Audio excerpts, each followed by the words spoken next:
무엇을 가지고 있냐면 심리학적 사실에 관한 지식, 심리학적 사실에 관한 지식이나 또는 경제학적 사실, 경제학적 사실에 관한 지식, 이런 것까지 없어진 건 아니다라는 거죠. 이런 것은 인정을 하는 거예요. 이러한 지식에 대해서 가지고 있다라는 거. 이것은 인정을 하고 있는 거예요. 이 인간들이 심리학적인 거나 경제학적인 어떤 사실과 관련 있는 지식들을 가지고는 있다는 거죠. 이것까지 배제시킨 건 아니에요. 즉 원초적 입장 무죄배일은 자연적 사회적 우연성을 배제시키기 위한 것이지 심리학적 사실 또는 경제학적 사실을 배제시키고자 한 게 아니라는 거죠. 이 말은 왜 중요하냐면 잘 보세요. 자, 만약에 지금 대한민국 국민으로 했으니까 5천만 명이 있는데 이 사람들이 다 무죄배일과 원초적 입장의 상태예요. 그리고 이기적이에요, 다. 그리고 합리적 판단을 할 수 있어요. 근데 심리학적 지식과 경제학적 지식을 가지고 있는 사람들이에요. 이 사람들이 모여있는 거 5천만 명이. 이 사람들이 어떤 분배 원칙, 모든 사람이 동의할 수 있는 분배 원칙을 합의하는 겁니다. 그러면 여기서 제일 중요한 거, 롤스가 생각해낸 건 바로 이 상황에서 롤스는 무슨 생각을 번뜩였느냐? 롤스가 생각해낸 건 이거예요. 이럴 때 이 5천만 명은 각각 모두 다 자기가 최악의 상황임을 고려해서 분배 원칙을 합의할 것이라는 거죠. 이게 롤스의 핵심입니다. 이러한 상황일 때 핵심 포인트는 뭐냐? 핵심은 바로 이거예요. 롤스가 이 생각을 한 거죠. 만약에 이렇게 된다면 대한민국 국민 5천만 명 각각이 자기가 최악의 상황일 때를 염두에 두고 분배 원칙 또는 뭐 정의 원칙, 분배적 정의 원칙에 합의할 것이다. 다시 말해서 각각의 여기 모인 인간들은 자기 자신이 무슨 상황? 자기 자신이 최악의 상황, 그렇죠? 최악의 상황일 경우를 어떻게 해두고? 경우를 염두에 두고, 그렇죠? 염두에 두고 어떤 그 정의 원칙, 롤스가 말하는 게 정의 원칙이니까 정의 원칙이라고 적을게요. 이런 정의 원칙에 합의를 하게 될 것이라는 거죠. 모든 사람이 예외 없이 어떤 상황을 염두에 둔다? 자기 자신이 최악의 상황일 때를 염두에 둔다는 거죠. 네. 그러니까 만약에 이 원래는 자기가 뭐 예를 들어 이건희 아들이고 천부적 재능을 가지고 있고 이런 것들을 다 원래는 가지고 있잖아요. 근데 가상적 상으로 이거를 이렇게 이제 했잖아요. 그쵸? 없앤 거잖아요. 근데 나중에 알고 봤더니 어떻게 된 거예요? 자기가 그런 능력을 가지고 있잖아요. 그럼에도 불구하고 자기가 최악의 상황인 경우를 염두에 두고 이 원칙에 합의했기 때문에 그것은 모든 사람이 동의할 수밖에 없는 원칙이 되는 거고, 그거에 따라서 분배가 일어난다면, 그쵸? 분배 절차가 정의된 분배가 일어난다면 그에 따른 결과가 불평등하더라도 그 결과는 공정한 것으로 간주하겠다라는 게 되는 겁니다. 그쵸? 그러면 자, 이 상황임을 염두에 두고 그 사람들이 이제 어떤 거를 합의하게 되느냐, 이렇게 해서 나온 합의된 모든 사람이 합의할 수밖에 없는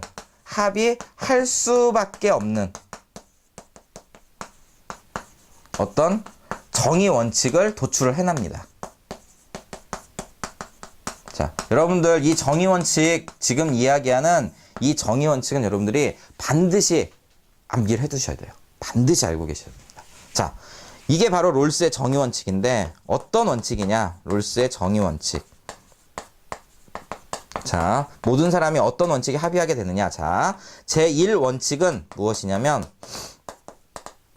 평등한 자유의 원칙. 말은 이렇습니다. 평등한 자유의 원칙. 이 말의 뜻은, 자, 거기 모여있는 모든 5천만 명의 대한민국 국민이, 그쵸? 5천만 명의 5천만 명의 사람들이 자유는 평등해야 된다 라는 거에 대해서 동의할까요, 안 할까요? 그 5천만 명이. 자기가 이 상황이라면. 에? 당연히 할 수밖에 없죠. 그쵸? 무슨 상황을 염두에 둔다고 했으니까? 최악의 상황을 염두에 둔다고 했으니까. 염두에 둔다고 했으니까 어떻게 하는 거예요? 당연히 나 자유가 다른 사람과 평등해야지. 그쵸? 내가 자유가 뭔가 침해당하면 안 되지. 이거에 대해서 그 5천만 명의 사람들이 다 오케이 동의를 하게 된다는 거죠. 그쵸? 이게 롤스가 만든 거예요. 네. 그리고 두 번째는 뭐냐면, 두 번째, 제2원칙은, 이게 이제 독특한 건데, 제2원칙은 사회 경제적 불평등이 현실적으로 불평등하잖아요. 이게 정당화되는 조건이에요. 정당화되는 그러한 원칙이 됩니다. 사회경제적 불평등이 정당화되는 원칙인데 그 첫 번째 제2원칙의 첫 번째가 바로 뭐냐면 차등의 원칙이에요. 이 차등의 원칙이라는 것은 뭐냐면 만약에 그 5천만 명 중에 가장 극빈자가 있다면 그 극빈자가 가장 많은 이익이 가져갈 수 있는 분배 방식으로 정하자라는 거에 대해서 모든 사람이 합의할 거예요. 왜? 내가 그 사람이 될 수 있으니까. 내가 그 극빈자일 수 있으니까. 그쵸? 그게 바로 차등의 원칙입니다. 그러니까 이건 뭐냐면 최소수혜자라는 것은 극빈자를 뜻하는 거예요. 자, 최소수혜자 최대 이익의 원칙 이렇게 얘기를 할 수 있겠죠. 최대 이익의 원칙. 그쵸?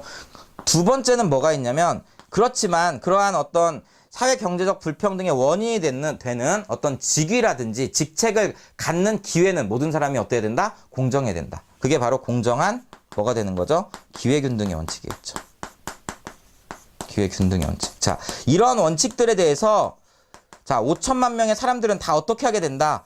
합의를 할 수밖에 없다라는 거죠. 이 원칙에 대해서 그 5천만 명의 사람들은 당연히 합의를 할 수밖에 없다라는 거예요. 왜? 자기 자신이 바로 그 최악의 상황일 가능성을 염두에 두고 합의를 하니까. 우리가 지금 현재는 알고 있어. 이건희의 아들이에요. 그쵸? 이건희 아들이지만 만약 원추적 입장 무죄배에 그리고 이기적이고 합리적이고 심리학적 경제학적인 어떤 사실들에 대한 지식을 가지고 있다면 자기가 최악의 상황이 될 가능성을 염두에 두고 뭔가 결정을 하겠죠. 왜 이런 얘기가 나올 수 있냐면 잘 보세요. 제가 여기다 심리학적 경제학적 지식을 써놨잖아요. 내가 지금 어떤 상황일지 모른다라는 것은 인간이 불안하다는 얘기예요. 불안하다 이런 것은 심리학적인 요소죠. 그쵸? 근데 그 불안한 상태를 극복하기 위해서 내가 어떠한 결정을 내려야 되느냐. 이것은 굉장히 이성적이고 합리적으로 판단을 하겠죠. 이건 경제학적 지식이 되는 거죠. 이런 것들은 이러한 상황의 인간도 가지고 있다라는 거예요. 그쵸? 네. 즉, 최악의 상황임을 염두에 두고 정의원칙을 합의를 하게 되는데 그렇게 해서 나온 원칙이 바로 무엇이다. 이거라는 거죠. 평등한 자유원칙. 모든 사람이 합의하게 된다. 그리고 사회경제적 불평등을 인정할 수 있다라는 것은 만약에 차등의 원칙, 즉 최소 수혜자, 가장 그 사회의 극빈자가 가장 많은 혜택을 받을 수 있는 분배 방식을 택하자라는 거. 왜? 내가 그 사람이 될 수 있으니까. 그쵸? 그렇지만 그러한 어떤 사회 불평등의 원인이 될 수 있는 직책이라든지 직위를 가질 수 있는 기회는 5천만 명한테 다 공정하게 주어져야 된다. 라는 원칙에 대해서도 모든 사람이 합의를 하겠죠. 그래서 이게 바로 분배적 정의와 관련 있는 어떤 정의 원칙이 되는 거예요. 그럼 롤스는 이제 어떻게 얘기하느냐? 이렇게 얘기하는 겁니다. 이렇게 얘기하는 거예요. 자, 이 제1원칙과 제2원칙이 지켜진 상태로 분배가 일어났다면 그 결과가 불평등하더라도 어떻게 되는 것이다. 그 결과는 공정한 것으로 간주하겠다. 이게 롤스의 바로 분배적 정의로서의 절차적 정의가 되는 겁니다. 자, 이 원리를 아시겠나요, 여러분들? 네, 이 원리에서 롤스는 그 사회 정의에서 분배적 정의가 출제가 되고요. 그리고 시민 불복종에서도 이 원리에서 나오는 거예요. 시민 불복종도 바로 정부가 만든 법이라든지 제도라든지 정책이 부정의할 경우 그 부정의한 법이나 제도나 정책이 바로 무엇에 비추어 봤을 때 부정의할 때 정의 원칙에 비추어 봤을 때 부정의할 경우 그거에 대해서 예. 시민 불복종을 행하라는 거죠. 근데 그 시민 불복종을 행하는 기준이 되는 것은 그 정의 원칙 중에 제1원칙인 평등한 자유 원칙과 제2원칙 중 공정한 기회균등의 원칙을 현저하게 위반할 때 국한에서만 시민 불복종을 하라고 했어요. 그리고 차등의 원칙은 시민 불복종의 대상이 아니다라고 얘기했습니다. 그쵸? 네. 이런 게 이제 시민 불복종에서 나오는 것이고요. 그리고 해외 원조에서는 롤스 같은 경우는 이런 이야기를 하는 거예요. 롤스는 다른 사람들은 대부분이 뭐 싱어라든지 뭐 베이츠라든지 그쵸 토마스 아퀴나스라든지 이런 사람들은 전부 다 해외 원조 파트에서 세계 시민주의적 접근을 해요. 세계 시민주의니까 국가와 민족을 초월해서 인류애적 접근을 하는 거잖아요. 예를 들어 토마스 아퀴나스, 베이츠, 싱은 전부 다 그렇습니다. 근데 이 롤스는 그렇게 접근하지 않아요. 롤스는 세계 시민주의가 아니라 국제주의적 관점에서 접근합니다. 국제주의라는 건 뭐죠? 국제관계라는 말이 뭐예요? 국가와 국가의 관계죠. 마찬가지입니다. 세계 시민주의는 국가를 초월하지만 국제주의는 개별 국가를 인정하는 전제 하에서 어떻게 하는 거예요? 해외 원조를 추진하는 거죠. 그래서 롤스는 이렇게 얘기하는 거예요. 해외 원조는 도덕적 의무인데 이러한 정의 원칙을 가진 사회가 이러한 정의 원칙이 없는 고통받는 사회를 지원해 주는 것은 도덕적 의무다라고 롤스는 이야기하는 겁니다. 그러니까 이런 원칙이 있을 때 뭐고 질서정연한 사회고 이런 원칙이 없는 사회는 바로 정의 원칙이 없는 고통받는 사회라는 거죠. 부정의하기 때문에. 이렇게 얘기를 하는 거예요. 그쵸? 그러니까 자 정의 원칙을 가진 질서정연한 사회가 정의 원칙이 없는 고통받는 사회를 지원해 주는 것은 도덕적 의무이다. 이게 바로 롤스의 해외 원조입니다. 그쵸? 그러면 롤스가 세운 어떤 정의 원칙으로서 차등의 원칙이라든지 공정한 기회균등의 원칙을 해외 원조에 적용하느냐라고 롤스한테 물어본다면 롤스는 뭐라고 대답하는 줄 아세요? 이렇게 대답을 합니다. 롤스는 아니 적용 안 해. 이렇게 얘기를 해요. 왜?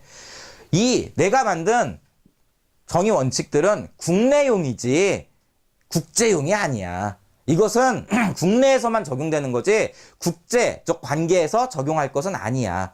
이런 원칙들은 각각의 나라들이 그 나라의 국민들이 알아서 정의 원칙을 세우는 거지 내 원칙을 이렇게 주는 것도 아니고 이런 원칙을 국제관계에 적용해서도 안 돼. 라고 얘기를 합니다. 롤스는. 그러니까 롤스하고 정의 원칙, 그러니까 롤스의 정의 원칙은 해외 원조에서는 이거는 적용의 대상이 아닌 거예요. 이걸 가지고 있기 때문에 정의로운 사회이고 질서정연한 사회인 거고 그게 없는 사회를 지원할 뿐인 거지. 그쵸? 정의 원칙이 없는 사회를 지원하는 것이다 라는 게 롤스 생각인 거예요. 자, 그럼 한번 볼까요? 다시 한번 물어볼게요, 여러분들. 해외 원조에서 롤스는 이렇게 나올 수가 있어요.